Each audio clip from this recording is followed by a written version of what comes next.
साथियों नमस्कार, मैं राकेश याग आप सभी का हार्दिक स्वागत अभिनंदन करता हूं शिक्षा मनोविज्ञान की शानदार सी श्रृंखला में। प्यारे साथियों, लास्ट क्लास में हमने मनोविज्ञान के अतीत और इतिहास की बातें करना प्रारंभ किया था। उसी कड़ी में हमने अतीत को लेकर तमाम डिस्कशन कर लिया था। इतिहास में भी हमने थोड़ी सी जो है मनोविज्ञान की यात्रा को लेकर अपन आगे बढ़े थे और जहां पर अपन ने 16वीं सदी की बात कर ली थी। हमने कहा था कि मनोविज्ञान का इतिहास 16वीं सदी से प्रारंभ होता है। फिर हमने उसकी तमाम बातें करी कि रुडोल्फ गोएकले एक पुस्तक लिखते हैं साइकोलॉजी। अब पहली बार साइकोलॉजी शब्द का अगर कहीं प्रयोग होता है तो उसी पुस्तक में। और फिर हमने कहा कि साइकोलॉजी जो शब्द है वो अंग्रेजी भाषा जो आपकी ग्रीक यूनानी भाषा है, इस ग्रीक यूनानी भाषा के दो शब्दों से बना है, साइकी प्लस लोगस, आत्मा का अध्ययन।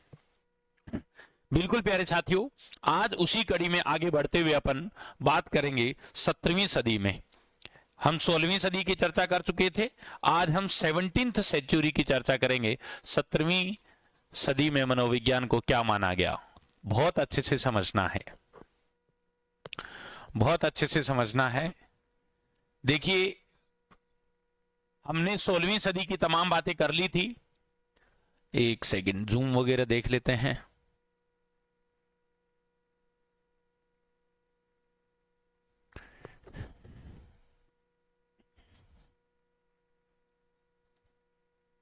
हाँ, ये ठीक रहेगा। चलो, आज हम 17वीं सदी की बात करेंगे। तो प्यारे विद्यार्थियों, सीधा सा ध्यान रखना, जैसे जैसे मनोविज्ञान आगे बढ़ रहा है उसका अर्थ भी परिवर्तित हो रहा है। तो यदि पूछ लिया जाए 17वीं शताब्दी में मनोविज्ञान की विषय वस्तु क्या थी, तो ये आपका पहला प्रश्न बनना चाहिए कि मनोविज्ञान की विषय वस्तु क्या थी। तो आपको याद रखना है, मनोविज्ञान की विषय वस्तु किसको माना गया? मन मस्तिष्क को माना गया। किसको? मन मस्तिष्क का अध्ययन। यानी 17वीं सदी में मनोविज्ञान को क्या बोला गया प्यारे साथियों? मनोविज्ञान को बोला गया मन तथा मस्तिष्क का अध्ययन करने वाला विज्ञान। समझ में आ गई बात यहां तक सभी को? अर्थात मन तथा मस्तिष्क का अध्ययन करने वाला जो विषय है वही क्या कहलाएगा? वही मनोविज्ञान कहलाएगा। ये मानना है कौन सी? 17वीं सदी के लोगों का। अब यहां से जो अच्छे अच्छे प्रश्न बनते हैं उन प्रश्नों को समझना। मैं दो लोगों के नाम दे रहा हूं आपको। एक तो नाम है कांट का। किसका नाम? कांट। और एक नाम है आपके सामने पोम्पोनोजी का। किसका? पोम्पोनोजी। पेस्टोलॉजी और पोम्पोनोजी आपको कंफ्यूज करेगा हमेशा, तो ध्यान रखना। पेस्टोलॉजी का संबंध बाल विकास पढ़ते हैं जब आते हैं, वो बाल मनोविज्ञान के जनक कहे जाते हैं। लेकिन पोम्पोनोजी 17वीं सदी के मनोविज्ञान के अर्थ से ताल्लुक रखते हैं। आइए इनकी बात को करते हैं। आपको याद रखना है प्यारे विद्यार्थियों, बेहद अच्छी तरीके से आपको जो है ये चीजें याद रखनी है। और क्या चीज याद रखनी है? सुनिएगा। यदि आपसे प्रश्न बन जाए, ये समझने की चीज बता रहा हूं, बहुत अच्छे से समझिएगा। यदि प्रश्न बन जाए कि मनोविज्ञान को सबसे पहले मन मस्तिष्क का अध्ययन कहने वाले कौन हुए हैं, तो आपका आंसर बनेगा कांट, है ना। तो क्या कि मनोविज्ञान को सर्वप्रथम मन तथा मस्तिष्क का विज्ञान कहा, या मन तथा मस्तिष्क का अध्ययन कहा। तो ध्यान रखना, ऐसा कहने वाले कौन है? कांट है। परंतु वे इससे आगे नहीं बता पाए। वे इससे आगे नहीं बता पाए। आगे नहीं बता पाए। कहने का मतलब क्या है? देखिए प्यारे साथियों, कांट वो पहला व्यक्ति था जिसने कहा कि मनोविज्ञान जो है वो मन मस्तिष्क का अध्ययन करता है। किसका? मन मस्तिष्क का अध्ययन करता है। लेकिन वो इससे आगे नहीं बता पाए, तो कांट इससे आगे नहीं बढ़ पाएंगे, तो कांट की बात यहीं रह जाती है। फिर नाम आता है किसका? पोम्पोनोजी का।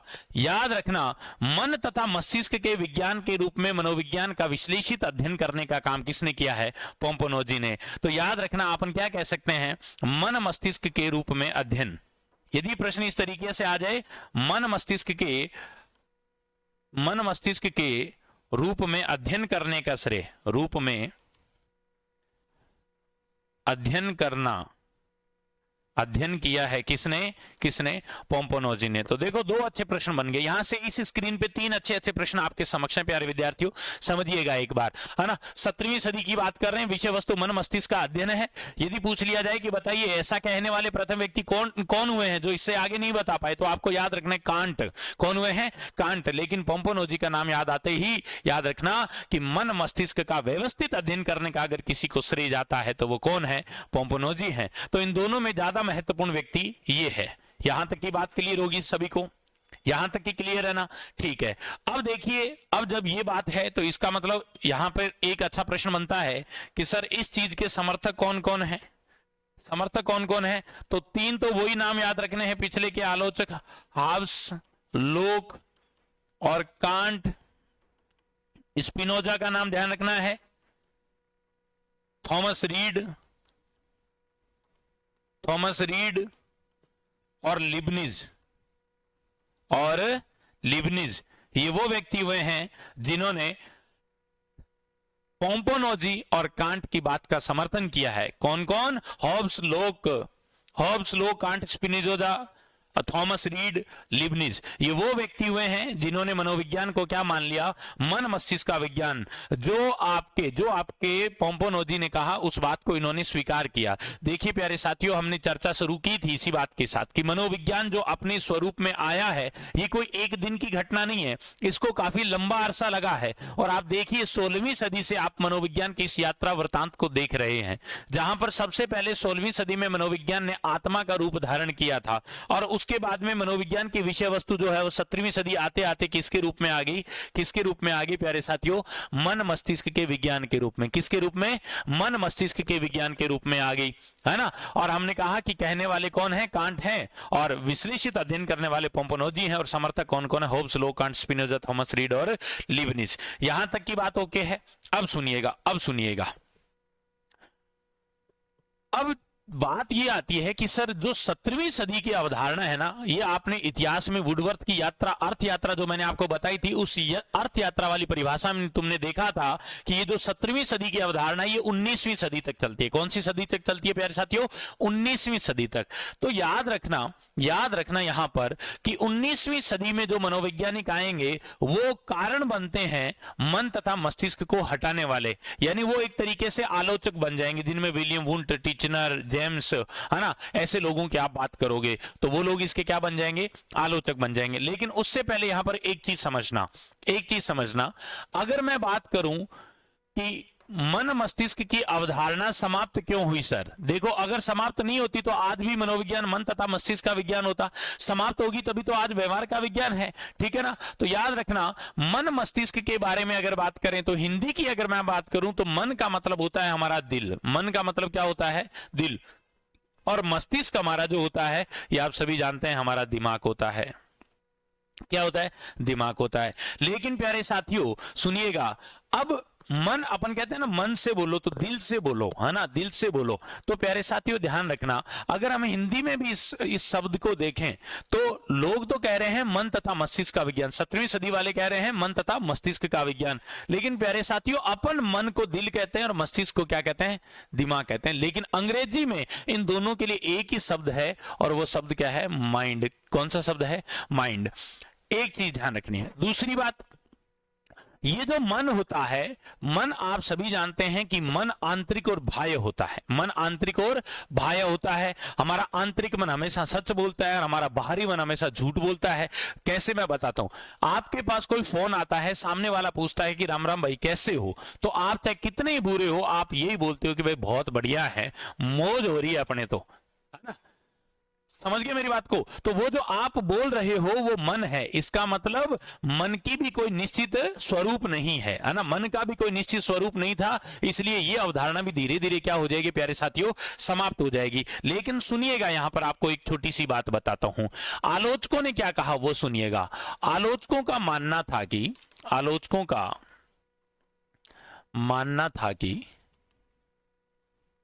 मन अमूर्त है। बिल्कुल है, मन अमूर्त है।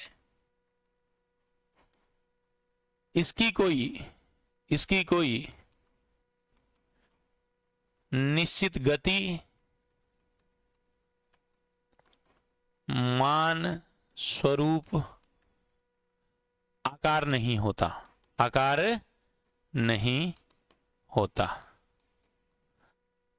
यह आलोचकों का मानना था कि मन अमूर्त है, मन का कोई निश्चित आकार, रंग, स्वरूप, प्रकार नहीं है, इसकी कोई निश्चित गति नहीं है, इसका कोई मान नहीं है। इसलिए यह अवधारणा प्यारे साथियों धीरे धीरे क्या हो जाती है, यह अवधारणा धीरे धीरे क्या हो जाती है प्यारे साथियों, समाप्त हो जाती है। यह अवधारणा भी क्या होगी, समाप्त हो जाती है। यहां पर समझने वाली बात है ये। लेकिन अब मैं आपको एक बहुत जरूरी चीज बता रहा हूं। बी.एन. झा साहब का स्टेटमेंट, और वो बहुत बार स्टेटमेंट यहां से पूछा गया है। बी.एन. झा ने क्या कहा है वह सुनिएगा। बी.एन. झा कहते हैं, बी.एन. झा कहते हैं कि मस्तिष्क, या यूं कह दो मनोविज्ञान ने, मनोविज्ञान के मन तथा मस्तिष्क के विज्ञान के रूप में स्पष्ट स्वरूप न हो पाने के कारण मनोविज्ञान ने मन के विज्ञान के रूप में ज्यादा तरक्की नहीं की। अभी उस कथन को लिखता हूं, फिर अपन समझेंगे। मन तथा मस्तिष्क के स्वरूप के अनिश्चित रह जाने के कारण, मन मस्तिष्क के स्वरूप के अनिश्चित रह जाने के कारण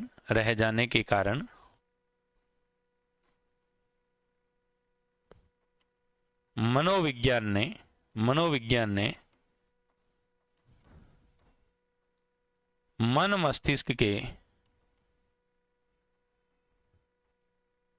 विज्ञान के रूप में, मन मस्तिष्क के विज्ञान के रूप में ज्यादा प्रगति नहीं की, ज्यादा प्रगति नहीं की। ये किसने कहा है, बी.एन. झा। बी.एन. झा क्या कहते हैं कि मन मस्तिष्क के स्वरूप के, क्यों स्वरूप अनिश्चित रह गया ना। ये देखो आलोचकों ने कह दिया कि बताओ कैसा होता है मन। भाई ये जो 17वीं सदी वाले आए थे, इन्होंने 16वीं सदी वालों से पूछा था कि बताओ आत्मा कैसी होती है। अब 19वीं सदी वाले आ गए, वो इनसे पूछ रहे हैं कि बताओ मन कैसा होता है, और ये मन का स्वरूप नहीं बता पाए। इसलिए ये अवधारणा भी धीरे धीरे क्या हो जाएगी, अमान्य हो जाएगी। और बी.एन. झा ने एक स्टेटमेंट दे दिया, और स्टेटमेंट क्या है कि मन मस्तिष्क के स्वरूप के अनिश्चित रह जाने के कारण मनोविज्ञान ने मन के विज्ञान के रूप में ज्यादा प्रगति नहीं की। ये बात क्लियर होगी आप सभी को। किसने कहा, ये बी.एन. झा ने। तो प्यारे साथियों, इस तरीके से आपकी जो 17वीं सदी वाली अवधारणा है, 17वीं सदी वाली अवधारणा है, वह भी आपकी क्या हो जाती है, समाप्त हो जाती है। इस स्लाइड को बहुत अच्छे से देखना, 2-3 प्रश्न यहां से अच्छे बनते हैं, है ना। लाइट कम लग रही है मेरे को।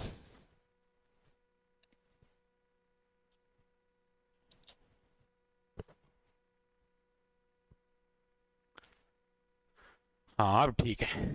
तो हमने क्या कहा, ये वाली स्लाइड जरूरी है, और ये एक स्टेटमेंट आपके लिए जरूरी है। तो ये कौन सी सदी होगी, 17वीं सदी। प्यारे साथियों, अब आप सभी जानते हैं कि मनोविज्ञान में 17वीं के बाद में उसके अर्थ से संबंधित अगर कोई आया था तो वह कौन सी सदी आई थी, 19वीं सदी आई थी। कौन सी सदी आई थी, 19वीं सदी। पहला प्रश्न याद रखना है, 19वीं सदी में मनोविज्ञान की विषय वस्तु क्या है, मनोविज्ञान की विषय वस्तु। तो याद करना, मनोविज्ञान की विषय वस्तु माना गया चेतना के अध्ययन को। किसको माना गया प्यारे साथियों, चेतना का अध्ययन। यानी याद रखना, स्टडी ऑफ कॉन्शियसनेस, ये मानना था कौन सी सदी के लोगों का, ये 19वीं सदी के लोगों का मानना था। 19वीं सदी के लोगों ने कहा कि मनोविज्ञान जो है वह चेतना का अध्ययन है, मनोविज्ञान जो है वो मस्तिष्क की चेतना का अध्ययन करता है। अब चेतना क्या होती है समझिए। यहां पर अगर बात करें इस कॉन्शियसनेस की, तो प्यारे साथियों 2 परिभाषाएं बताऊंगा मैं। एक तो है जिसको आप सामान्यतः बोल सकते हैं मस्तिष्क की जागृत अवस्था। देखिए मैंने क्या कहा, चेतना की परिभाषा क्या होगी, मस्तिष्क की जागृत अवस्था। मस्तिष्क की जागृत अवस्था क्या कहलाएगी, चेतना। पहली बात तो ये ध्यान रखनी है, मस्तिष्क की जागृत अवस्था क्या कहलाएगी, चेतना अवस्था। दूसरी बात, टीचनर ने जो परिभाषा दी वह बताता हूं, दिए गए क्षण में उपस्थित अनुभव चेतना कहलाते हैं। दिए गए क्षण में उपस्थित अनुभव क्या कहलाते हैं, चेतना कहलाते हैं। ये किसका मानना था प्यारे साथियों, ये मानना था किसका मानना था, ये टीचनर की परिभाषा और ये सामान्य परिभाषा है कि मस्तिष्क की जागृत अवस्था। अब देखिए चेतना को आप थोड़ा सा समझाता हूं मैं, है ना, किसको आप चेतना कह सकते हैं, अब समझिएगा। जैसे आप सो रहे हैं और आप जैसे आपको मान लो 6 बजे जाग आ गई और 6 बजे जगने के पश्चात आप बाहर नहीं निकले, आप रजाई में सो रहे, नींद नहीं आ रही, बस ये ध्यान रखना, नींद नहीं है लेकिन बाहर नहीं निकल रहे हो। तो प्यारे साथियों ध्यान रखना, यहां पर 2 स्थितियां, आपकी जो आंख खुली है ना, आपकी जो आंख खुली है वो आप यूं मान के चलो कि ठीक है आपने मस्तिष्क को काम में नहीं लिया, है ना, वो आपकी यूं तरीके से मान के चलो कि वह तुम्हारी अर्ध चेतन अवस्था है। लेकिन जब तुम पूर्ण रूप से जागृत होकर काम करने लग जाओगे तो वो मस्तिष्क की जागृत अवस्था है। यानी जब हमारा मस्तिष्क पूरा जाग के काम करेगा तो उसको हमने क्या कहा है, चेतना कहा है। और प्यारे साथियों 19वीं सदी के मनोवैज्ञानिकों का यह मानना था कि मनोविज्ञान किसका अध्ययन करता है, चेतना का अध्ययन करता है। किसका अध्ययन करता है, चेतना का। यह आपको ध्यान रखना है बहुत अच्छे से। अर्थात यदि प्रश्न बन जाए एक और प्रश्न कि विषय वस्तु क्या है, तो आपको ध्यान रखना है चेतन अनुभूतियों का, मानव की मस्तिष्क की चेतन अनुभूतियों का अध्ययन ही मनोविज्ञान है। चेतन अनुभूतियों का अध्ययन यानी मस्तिष्क की जागृत अवस्था में जो जो काम करता है ना, वो सब मनोविज्ञान की विषय वस्तु है। ऐसा मानना था किसका, 19वीं सदी के लोगों का। फिर से समझिएगा, मनोविज्ञान की विषय वस्तु चेतना का विज्ञान माना गया। यहां तक ओके है सभी को, ठीक है। अब देखिए, जब इतनी अच्छी विचारधारा है तो निश्चित तौर पर इसको मानने वाले कुछ क्या होंगे, समर्थक भी होंगे। क्या होंगे प्यारे साथियों, समर्थक। अब समर्थक कौन कौन है, उनका नाम बहुत जरूरी है। सबसे पहले तो आपको एक व्यक्ति का नाम याद रखना है जिसको हम कहते हैं विल्हेम वुंट। क्या कहेंगे प्यारे साथियों, विल्हेम वुंट कहेंगे। हम टिचनर की संज्ञा देंगे, है ना, हम टिचनर की संज्ञा देंगे। हम जेम्स कहेंगे, विलियम जेम्स कहेंगे। हम चैंडविक कहेंगे। क्या कहेंगे, चैंडविक भी आपको याद रखना है। वाइव्स भी आपको याद रखना है। आपको याद रखना है जेम्स सल्ली। कौन, जेम्स सल्ली। ये सभी लोग हैं जो मनोविज्ञान में इस बात का समर्थन करते हैं कि मनोविज्ञान चेतना का अध्ययन करता है। फिर से सुनिएगा, 19वीं सदी के जो मनोवैज्ञानिक हैं जिनका नाम मैंने लिख दिया, वुंट, टिचनर, जेम्स। वुंट के सहयोगी रहे हैं, टिचनर आप शिष्य भी कह सकते हो और सहयोगी भी कह सकते हो। विलियम जेम्स अमेरिका के मनोवैज्ञानिक रहे हैं, आप सभी जानते हैं। चैंडविक, वाइव्स, जेम्स सल्ली ब्रिटेन से ताल्लुक रखते हैं। ये वो मनोवैज्ञानिक हैं जो मनोविज्ञान को क्या मानते हैं, मनोविज्ञान को चेतना का विज्ञान मानने का प्रबल समर्थन करते हैं। यहां तक की बात क्लियर है ना सभी को, यहां तक की बात ओके है ना सभी को। अब देखिए, यहां से 2-3 अच्छे प्रश्न मैं आपको बताता हूं।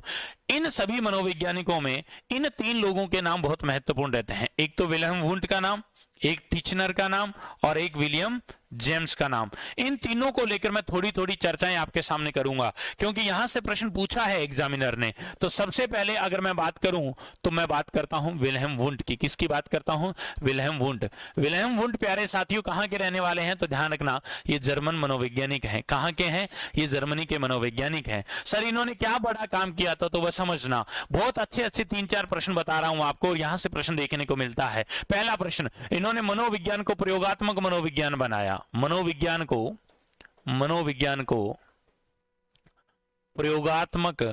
प्रयोगात्मक बनाया।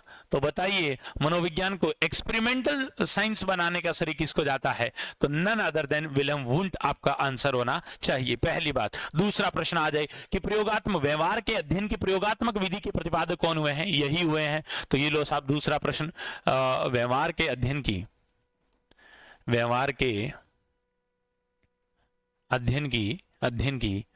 प्रयोगात्मक विधि।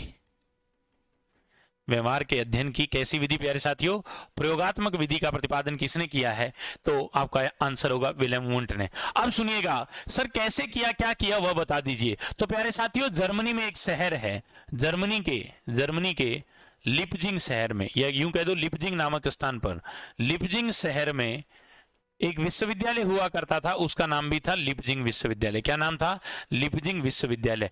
इस लिपजिंग विश्वविद्यालय को वर्तमान में कोल मार्क्स विश्वविद्यालय के नाम से जाना जाता है। किस नाम से जाना जाता है, कोल मार्क्स विश्वविद्यालय। अब फिर से सुनिएगा मेरी बात को, मैंने क्या कहा, मैंने कहा जर्मनी के लिपजिंग शहर के लिपजिंग विश्वविद्यालय में दुनिया की पहली मनोविज्ञान की प्रयोगशाला, पहली सफल मनोविज्ञान की प्रयोगशाला स्थापित करने का अगर श्रेय जाता है तो वो किसको जाता है, विलियम वुंट को जाता है। तो ध्यान रखना, पहली सफल प्रयोगशाला, तो याद रखना जर्मनी के लिपजिंग शहर के लिपजिंग विश्वविद्यालय में प्रथम मनोविज्ञान की, या यूं कह दो मनोविज्ञान की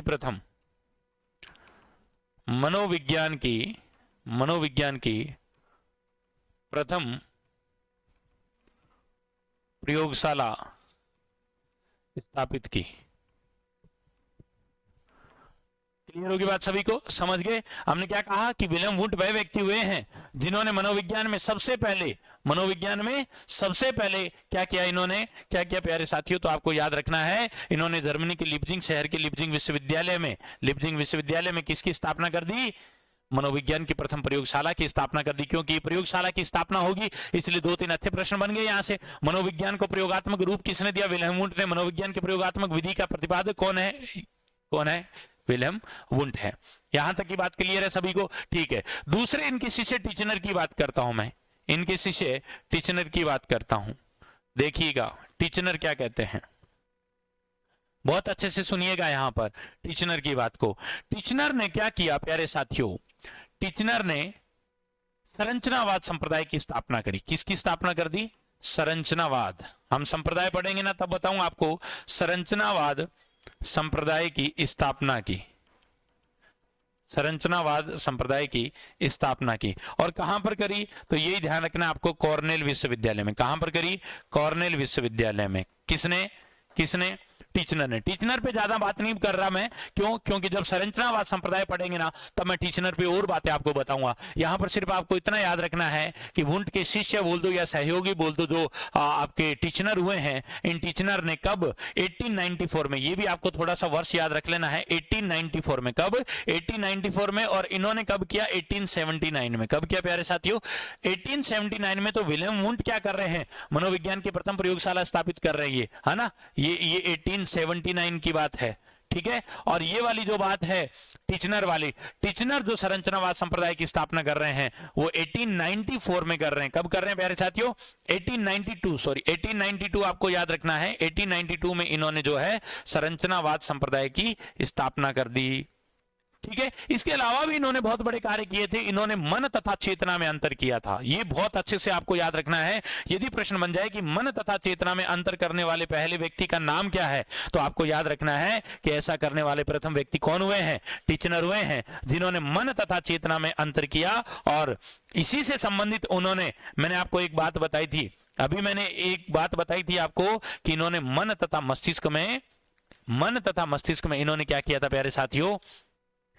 जब मन और चेतना की बात आई थी, कि जब पुराने मनोवैज्ञानिक यानी 17वीं सदी वाले ये कहते थे कि मनोविज्ञान जो है, बिल्कुल बिल्कुल वो कहते थे जब मनोविज्ञान मन का विज्ञान है, यानी जब अपन बात करें हॉब्स, लोक और कांट जैसे लोगों की, वो कहते थे कि मनोविज्ञान मन का विज्ञान है, तो वहां पर ये आए थे और इन्होंने कहा कि नहीं, मनोविज्ञान चेतना का विज्ञान है। और चेतना को परिभाषित करने का काम किसने किया था? टिचनर ने किया था। और संरचनावाद संप्रदाय की स्थापना कब कर दी? 1892 में। और कहां पर कर दी? कॉर्नेल विश्वविद्यालय में। यहां तक की कहानी आपको क्लियर हो जानी चाहिए। मैंने कहा कि इन 3 लोगों का नाम जरूरी है, विलियम वुंट, टिचनर और जेम्स, जिसमें अपने वुंट और टिचनर की बात कर ली। आइए प्यारे साथियों, बहुत महत्वपूर्ण व्यक्तित्व है जिनका नाम है विलियम जेम्स।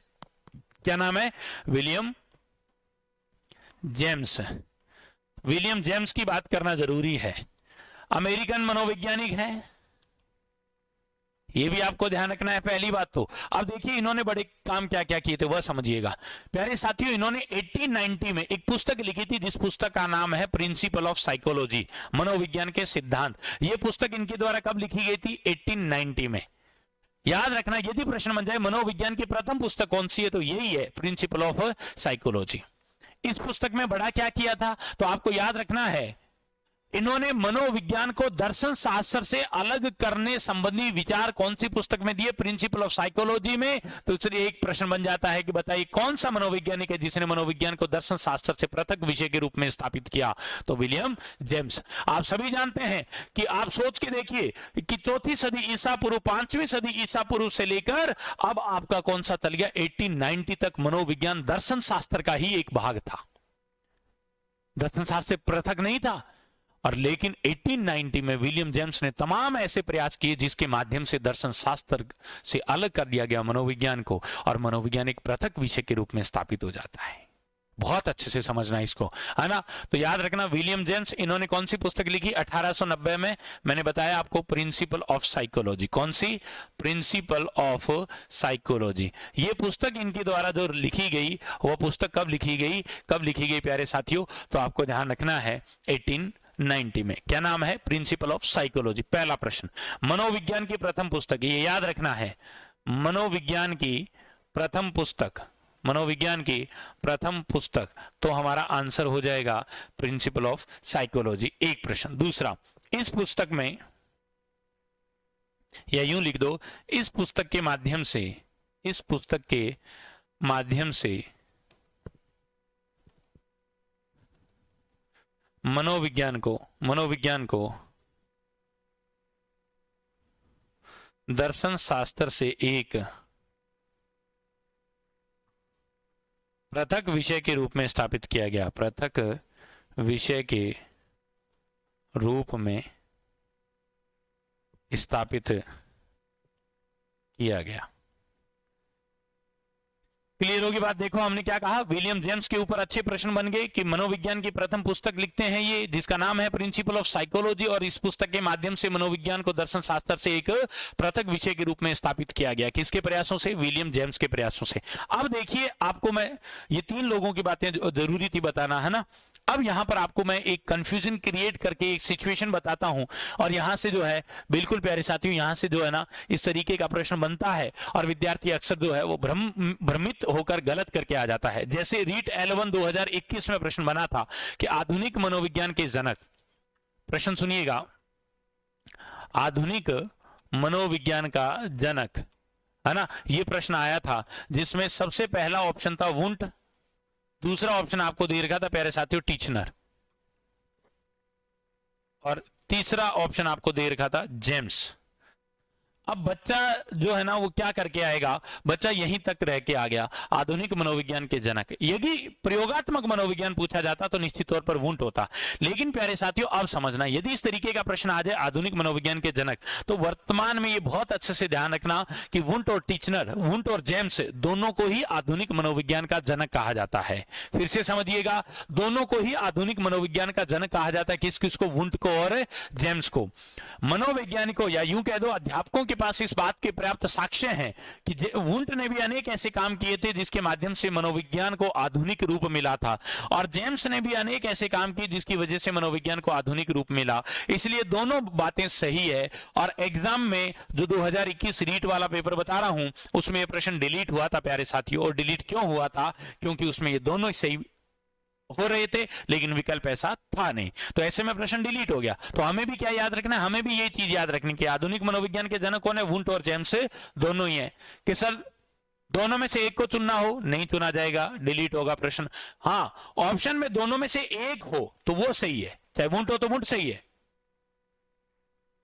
और टीचनर हो तो, और जेम्स हो तो जेम्स सही है। तो प्यारे साथियों इस तरीके से आपको एक तो ये बात आपको बहुत अच्छे से ध्यान रखनी है। लेकिन यदि प्रश्न इस तरीके का बन जाए कि अमेरिका में मनोविज्ञान का जनक, तो ध्यान रखना जेम्स को कहा जाएगा।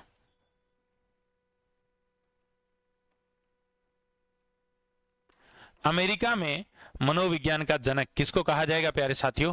विलियम जेम्स को। किसको कहा जाएगा? विलियम जेम्स को। ओके, यहां तक बात सभी को ओके है ना।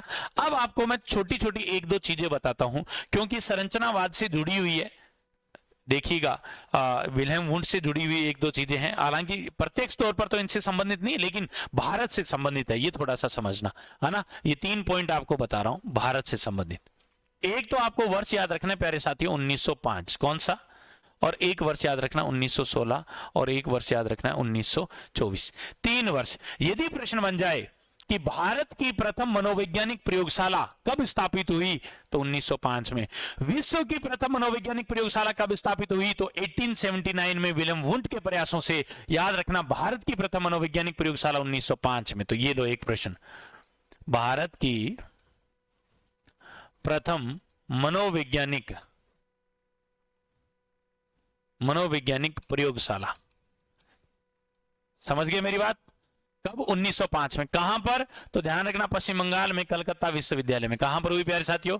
कलकत्ता विश्वविद्यालय। दूसरा प्रश्न, किसने, किसके प्रयासों से, तो भोजेंद्र नाथ शील के प्रयासों से। भोजेंद्र नाथ शील, BN शील भी लिखा आ सकता है, भोजेंद्र नाथ शील के प्रयासों से। ये एक प्रश्न कि भारत की पहली मनोवैज्ञानिक प्रयोगशाला की स्थापना 1905 में भोजेंद्र नाथ शील के प्रयासों से होती है। ये आपको 1905 का ध्यान रखना है। 1916, जिस तरीके से आज विश्वविद्यालय में कॉमर्स डिपार्टमेंट होता है, म्यूजिक डिपार्टमेंट होता है, डांस डिपार्टमेंट होता है, आर्ट्स डिपार्टमेंट होता है, वैसे ही पहला साइकोलॉजिकल विभाग, यानी भारत का प्रथम मनोवैज्ञानिक विभाग। तो ये ध्यान रखना, भारत का प्रथम मनोवैज्ञानिक विभाग, भारत का प्रथम मनोवैज्ञानिक विभाग कब? 1916 में। कहां पर? वही कलकत्ता यूनिवर्सिटी। किसके प्रयासों से? नरेंद्र नाथ सेन के प्रयासों से। तो पहला लिख लेंगे कलकत्ता विश्वविद्यालय, ठीक है, और दूसरा लिख लेंगे NN सेन, नरेंद्र नाथ सेन के प्रयासों से, नरेंद्र नाथ सेन के प्रयासों से। क्लियर होगी? 1916। फिर आपको याद रखना है 1924 की एक बात और वह 1924 की क्या बात है समझिएगा। याद रखना, जिस तरीके से डॉक्टर्स का, अध्यापकों का, सभी का संगठन होता है ना, वैसे ही भारत का प्रथम मनोवैज्ञानिक एसोसिएशन, भारत की प्रथम मनोवैज्ञानिक एसोसिएशन, भारत की प्रथम मनोवैज्ञानिक एसोसिएशन, भारत की प्रथम मनोवैज्ञानिक एसोसिएशन कब स्थापित होती है? 1924 में। तो प्यारे साथियों, बिल्कुल बिल्कुल ये 19वीं सदी की तमाम बातें हो जाती है हमारी। कौन सी सदी की? 19वीं। वर्डिंग वगैरह ठीक दिख रहा है? ठीक दिख रहा है। एक बार फिर से देखो सारी चर्चाएं हमने क्या क्या करी अब तक। हमने आज बात करी 17वीं सदी की। 17वीं सदी में मनोविज्ञान को मन मस्तिष्क का अध्ययन कहा गया। सबसे पहले कांट ने कहा, पोम्पोनोजी ने अध्ययन किया, समर्थक ये सभी लोगों को आपको याद रखना है। फिर BN झा का स्टेटमेंट थोड़ा सा याद रखना है कि मन मस्तिष्क के स्वरूप के अनिश्चित रह जाने के कारण मनोविज्ञान ने मन के विज्ञान के रूप में ज्यादा प्रगति नहीं की। उसके बाद में 19वीं सदी आगे विषय वस्तु चेतना का अध्ययन माना गया। चेतना होती क्या है? मस्तिष्क की जागृत अवस्था, दिए गए क्षण में उपस्थित अनुभव, अर्थात मनोविज्ञान चेतन अनुभूतियों का अध्ययन करता है। ऐसा मानने वाले William Wundt, Titchener, James Chadwick, Weiss, James Sully, ये सभी लोग हैं। मैंने कहा ये तीनों महत्वपूर्ण है, जिनमें विलियम वुंट में हमने बात करी कि विलियम वुंट ने 1879 में जर्मनी के लिप्जिंग शहर के लिप्जिंग विश्वविद्यालय में दुनिया की पहली सफल मनोविज्ञान की प्रयोगशाला की स्थापना कर दी। इसलिए मनोविज्ञान को प्रयोगात्मक मनोविज्ञान बनाया। व्यवहार के अध्ययन की प्रयोगात्मक विधि थी, और प्रयोगात्मक मनोविज्ञान का जनक भी किसको कहा जाता है? विलियम वुंट को कहा जाता है। लेकिन इनके सहयोगी रहे हैं टीचनर, जिन्होंने 1892 में कॉर्नेल विश्वविद्यालय में संरचनावाद संप्रदाय की स्थापना कर दी। वो चर्चा अपन आगे करेंगे। फिर हमने बात करी विलियम जेम्स की। विलियम जेम्स ने 1890 में एक पुस्तक लिखी, प्रिंसिपल ऑफ साइकोलॉजी, अमेरिकी मूल के थे। इस पुस्तक में उन्होंने मनोविज्ञान को दर्शन शास्त्र से पृथक करने संबंधी विचार दिए। तो यहां से क्या क्या प्रश्न बनता है प्यारे साथियों? प्रश्न बनता है कि बताइए वह कौन सी पुस्तक है जिसके माध्यम से मनोविज्ञान को दर्शन शास्त्र से एक पृथक विषय के रूप में स्थापित किया गया? तो आपका आंसर बनेगा प्रिंसिपल ऑफ साइकोलॉजी। ठीक है। फिर मैंने कहा आधुनिक मनोविज्ञान का जनक, दोनों को लेकर डाउट बनता है, दोनों ही सही है, दोनों ऑप्शन में आते हैं तो आपको सही करने, अदरवाइज ये प्रश्न डिलीट हो जाएगा। फिर हमने तीन बातें 1905, 1916 और 1924 को लेकर करी। 1905 में हमने कहा कि भारत की प्रथम मनोवैज्ञानिक प्रयोगशाला 1905 में कलकत्ता विश्वविद्यालय में भोजेंद्रनाथ शील के प्रयासों से होती है। भारत का प्रथम मनोवैज्ञानिक विभाग 1916 में कलकत्ता विश्वविद्यालय में नरेंद्रनाथ सेन के प्रयासों से स्थापित होता है और 1924 में भारत का प्रथम मनोवैज्ञानिक एसोसिएशन का गठन होता है। प्यारे साथियों, ये थी 17वीं और 19वीं सदी। कल हम अगली क्लास में पढ़ेंगे 20वीं सदी, व्यवहार का अध्ययन, और बहुत शानदार तरीके से उसका विश्लेषण करेंगे। तब तक के लिए नमस्कार, जय हिंद, जय भारत, राम राम सा।